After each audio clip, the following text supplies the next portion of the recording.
सोनवार 16 डिसेंबर. मुखेल वळ.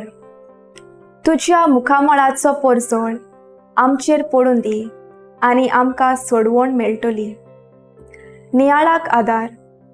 आमचो दोतोनीचो जोमो एका जोर व्हांवतेल्या दोंगरार वचून आखो दीस तांणी थंय संतोशान सारलो. त्या दोंगराचें वातावरण, तें सैम आनी थंयसरली सुंदराय सगल्यांक भुलयताली. सगळीं भुरगीं तांच्या संदेशकारांक म्हणूंक लागलीं, टिचर, आमी हांगाच रावुया, असलें आमकां आनी मेळचें ना.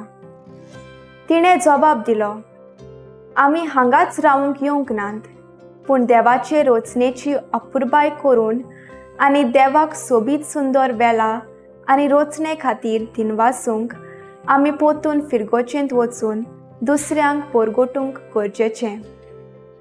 शुभ वर्तमानांत आमी वाचतां आनी नियाळटां. जेजूनय आपल्या शिसांक दोंगरार व्हेले आनी थंय मागण्यांन वेळ सारतालो. ताचे शीस जेजूचे रुपांतराक गवाय दितात आनी ह्या दर्शना वरवीं तांचो भावार्थ अदीक थीर जाता.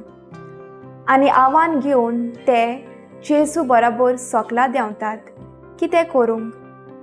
जेजून दाखयलोले आपले कोश्ट आनी मोहिमा दुसऱ्या शिसांक शिकोवंक आनी गवायकी दिवंक वावरूंक. आयचे सिराकाचे पयलें वाचप आनी मातेवाच्या शुभ वर्तमानांतल्यान कळून येता. एलिजान आपल्या आख्या जिवितांत सर्वेस्पराची खुशी केली आनी सर्वेस्पराचे मुखामळ पळोवंक भाग फावो जाले.